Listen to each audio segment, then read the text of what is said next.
The longest way around is the shortest way home. Why did God have them here for a few days and there a month and there a year? Because that was the best way. That was the best way. This was God's way. Friends, we cannot improve upon God's will for our lives. We can't improve upon it. We can't make it any better. We can only make it worse. I'd like you to open your Bibles again to Numbers chapter 9. And I want us to look today at how God led his people there in the wilderness, how he led them. And I want us to see what we can learn about how God leads us himself today, because God does in fact lead his people. So that be under no doubt or concern. And what we'll see in this second part of Numbers 9 this morning is that God would lead his people two ways. One by sight and the other by sound. One through God's presence, through the cloud by day, the cloudy fire by night. And once that cloud would move along, his priest would sound the trumpet, which meant that God's people would be organised and would then get themselves moving. God guided his people through sight and by sound, through use of their eyes and through use of their ears. I think we'll see that God leads us the same way today, through what we see and through what we hear. Now, when Numbers 9 from 15 through to 23 was read, beginning of the service, you may have noticed something as I read, and that was there was a couple of expressions that seemed to be overdone, that seemed to be repeated again and again and again. For instance, if you look at verse 18 of Numbers 9, at the command of the Lord they would journey, and at the command of the Lord they would camp. Look at verse 19, even when the cloud continued long, many days above the tabernacle, the children of Israel kept the charge of the Lord. Verse 20, according to the command of the Lord, they'd remain encamped, and according to the command of the Lord, they would journey. And then if that wasn't enough, look at verse 23. At the command of the Lord, they remained encamped, and at the command of the Lord, they journeyed. They kept the charge of the Lord at the command of the Lord by the hand of Moses. Now, does God think that we are deaf? Yes. Yes. It's exactly right. We don't get it the first, second, third, fourth, maybe the fifth or sixth. Seventh or eighth, we're starting to get the hang of things. And so what seems tedious and what seems to be overdone is actually very, very necessary. Through the cloud by day or through the pillar of fire by night, night or day, God was leading them, and through the cloud and through the fire, God was expressing his command. This is all about the commandment of the Lord. How did God lead his people in the wilderness? By the command of the Lord, by his own will. Well, how does God lead us today? Well, you remove the cloud, and it's the same. By the command of the Lord, which expresses his will. Shouldn't we, as God's people today, be led by God's commands and his command? Shouldn't we be led by our understanding of and our conviction that we are here to do God's will? That's how it was for Israel in the wilderness, through the cloud and fire. Well, for us it is somewhat different, but the principles really do remain the same. 7 times from Numbers 9:8 through to 23, the commandment of the Lord. How does a Christian grow when they realize that their life is to be governed by the commandment of the Lord? That's how we grow. That life for us is not just endless choices, but rather it is coming to know about the good and perfect, acceptable will of God, and to follow God's command. Early on in my own Christian life, it was apparent through God's word and the regular preaching and teaching of God's word that God had a will for me, and He had a plan for me, and that my job was to seek Him out and to pray about that leading and guidance, and with His strength to follow Him. Well, this is what the children of Israel were doing there in the wilderness. And when that cloud by day or pillar of fire by night moved, it was at the sole discretion of God. God did not seek the insight even of Moses. God didn't seek Moses out, and He did not seek out the consensus of God's people. His will was His will. Even though Moses would still get blamed for God's will at times. Isaiah asked this question: with whom did God take counsel? And who instructed him? And who taught him? Who taught God the path of justice? Who taught him knowledge? Who showed him the way of understanding? And so God led His people through an expression of His will as evidenced in the cloud by day and the pillar of fire by night. But it wasn't just God's command, it was something else. We would say it was by God's wisdom that was behind the commands. Because when God expresses His will, He never puts His wisdom on the shelf. He always leads wisely, and we could say lovingly and righteously. God never suspends His wisdom and His righteousness and His grace when He leads His people. Look at verse 22 of Numbers 9. Whether it was 2 days, well, that's a bit quick. All this packing up and setting up and like we're here for the weekend. 2 days? Whether it was 2 days, a month, or a year, that the cloud remained above the tabernacle. They would stay or they would go. Whether the cloud led them to a place even for literally 2 nights, or a few weeks, or even a year, this is according to God's wisdom. Now, human nature hasn't changed a real lot. And it doesn't take a lot of imagination to think that with so many people, that the endless speculations of how long are we staying for, right? How long are we staying for? And I'm sure there would have been some people that had kept something of a diary. It's been a week here, 2 days here, a month here. And they're going to start forecasting what God's going to do, like weather patterns.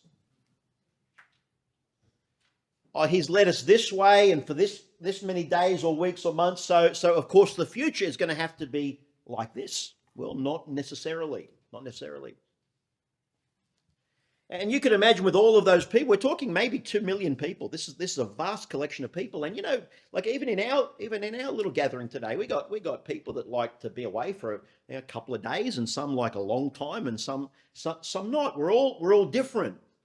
We've got people, we could talk about people that are homebodies. We just like our home. We like the same place, and we hate moving. But others like the adventure of life. They like the adventure. They like being in different places. They like seeing different things. As much as a wilderness can show you different things, yeah. But you can imagine people thinking, "What's God doing? Why were we only here for these weeks? I mean, it was better than the other place, and we really should be staying here longer." But God had a plan for the couple of days or the month or the year. God had a plan, and his plan was wise, and he wasn't looking for feedback. God didn't distribute any forms at the end of a stay and say, how could I have made your journey better? Any suggestions? How could I communicate better in the future? No, he didn't ask for any customer reviews about how he led his people. We believe that the priests and Levites who lived very close to the tabernacle probably assigned people to keep watch. They need to keep watch of that cloud and that fire. This cloud tested their dependence. Would we believe that God knows what he's doing? That's the thing. It wasn't really a bare act of obedience, it was obedience and faith. God's kept us here these days or weeks or months, and I'm thankful he knows what he is doing. That was the kind of response that God wanted from his people. And because the cloud didn't move it every day, it demanded their constant attention. There were days that they could see a lot of progress, and there were days when they saw no progress. Now, of course, as you go through Numbers, their disobedience put a spanner in the works. What should have been a journey of a few weeks became a generation. Granted. But because God led them in uneven ways, it wasn't regular few weeks here and on, it changed and varied. The question is, does God know what he is doing? I'm sure the question tormented them, why are we waiting here? Why aren't we moving? Why aren't we moving? Why are we in neutral? Why are our tires and wheels spinning? We want to get moving. But God told them to wait. It's been said that waiting times are not wasted times. Because even when you get to where you want to be and believe you should be, you're still going to need some patience. You're going to need patience once you get there. So the waiting times are not the wasted times. We struggle with that. We struggle with waiting. And yet waiting produces, I hope, patience and a perseverance so that once we're there, we have the maturity to be there and to make the most of our new surroundings. And so rushing to where we really want to get to doesn't always help in the long run. It can do more harm than good.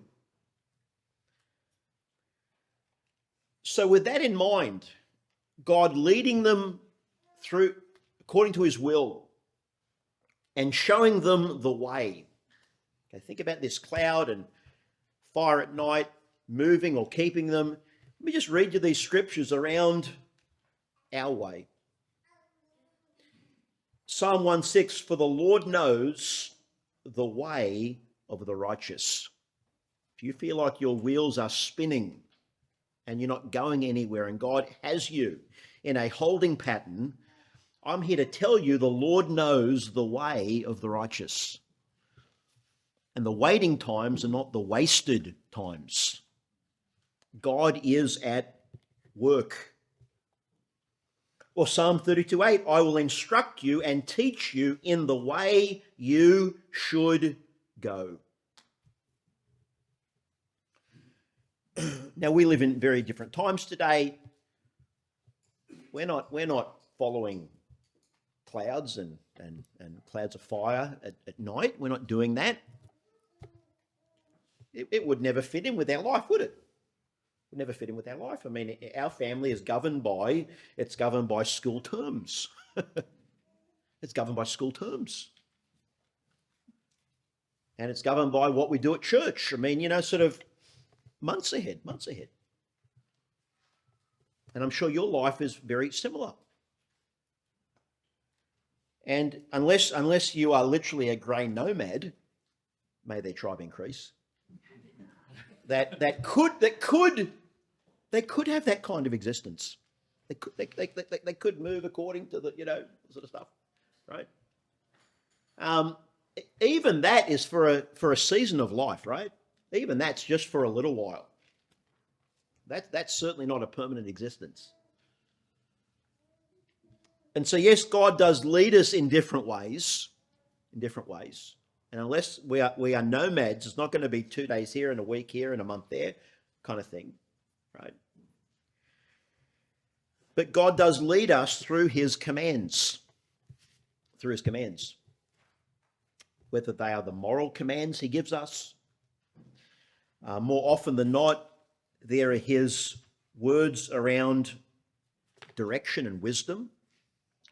Romans 12 talks about having a renewed mind and being surrendered to God so that we can prove the good, acceptable, and perfect will of God. So it's going to involve discernment and wisdom. And as we surrender to him, he makes the pathway clear.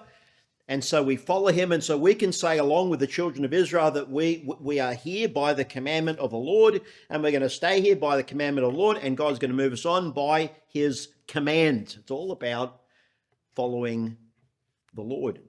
But I want you to see something else in this passage.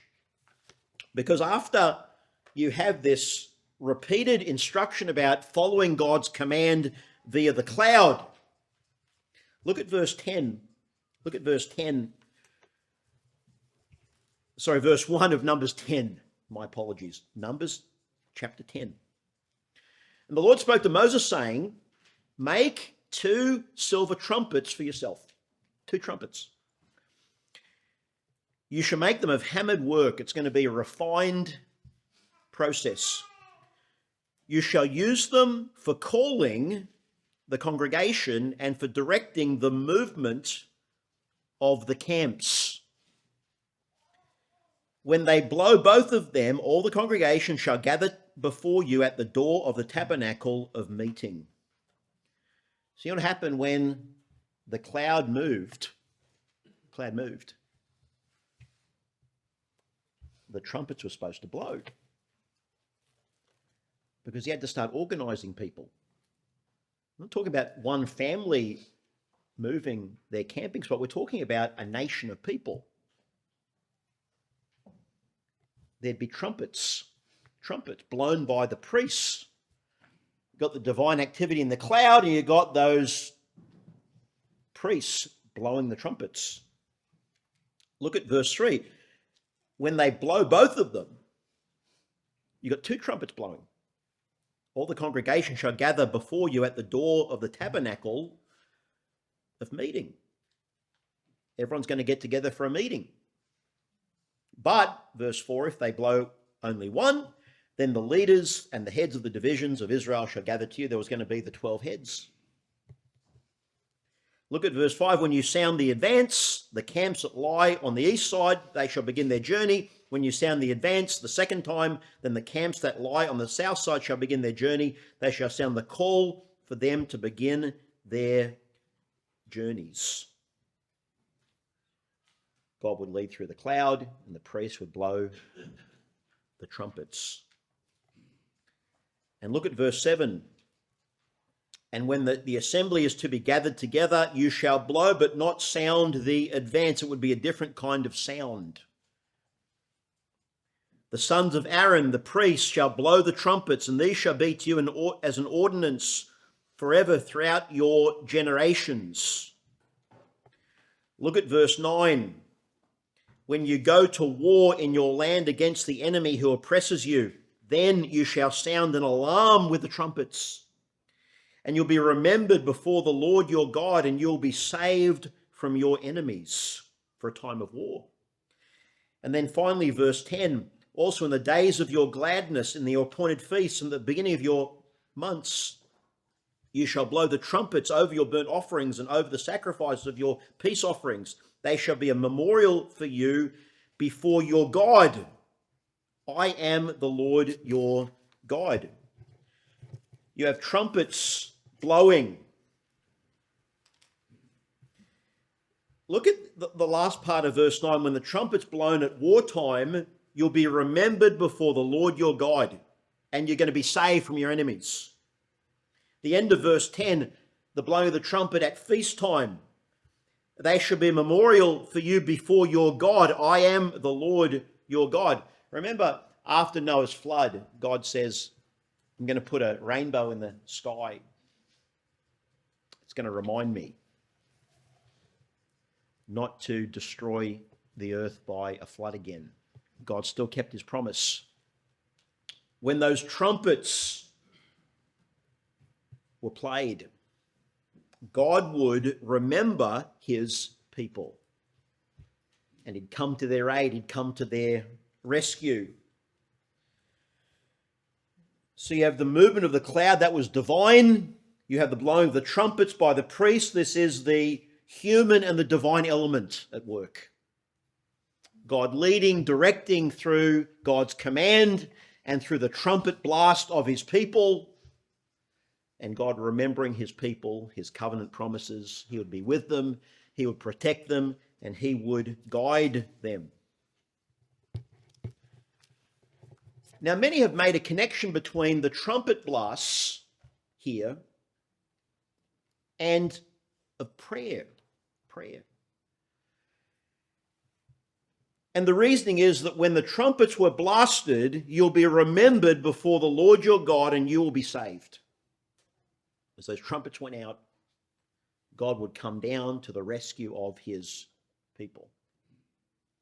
And some have seen that this ought to be a reminder to us, at least, of this importance of prayer in the time of whether it's distress or the memorial feasts of God's people.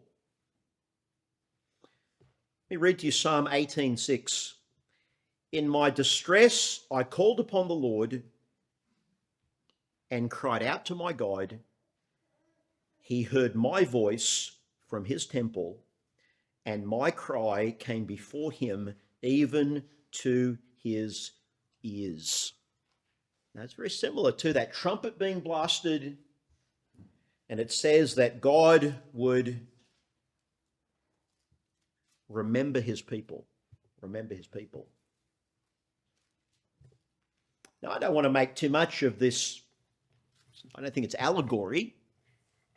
You know, the trumpets are this, right?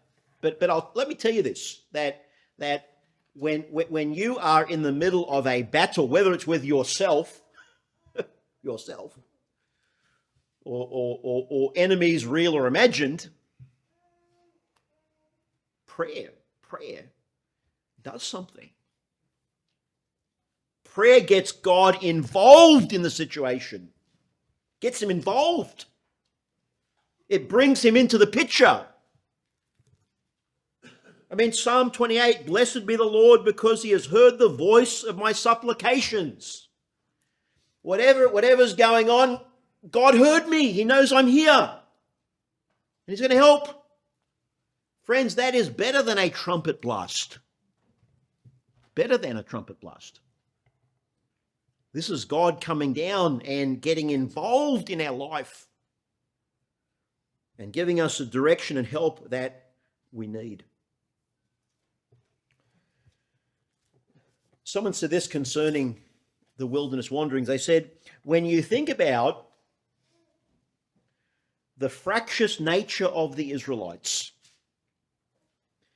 their complainings, their backslidings, their falling away, all that's going on. It becomes an even greater marvel to realize that throughout it all, God's presence is always with them. He's there. He's going to rebuke them, chastise them. Many times he would be angry with them, but he never left them. He never left them. God would never be the absent father. Never be the absent father. He's staying. And he'll be there. And he'll be faithful to the trumpet blasts of the priest because that's what he said he would do. He's never an absent father. The writer continues, he led them forth by the right way, Psalm 107 verse 7, not always the expected way or even the shortest way, but with God in the lead, listen to this, the longest way round is the shortest way home. The longest way round is the shortest way home. Why did God have them here for a few days and there a month and there a year? Because that was the best way. That was the best way. This was God's way. Friends, we cannot improve upon God's will for our lives. We can't improve upon it. We can't make it any better. We can only make it worse. And so live for him, follow him, seek him out, pray to him, and watch him fulfill his promises.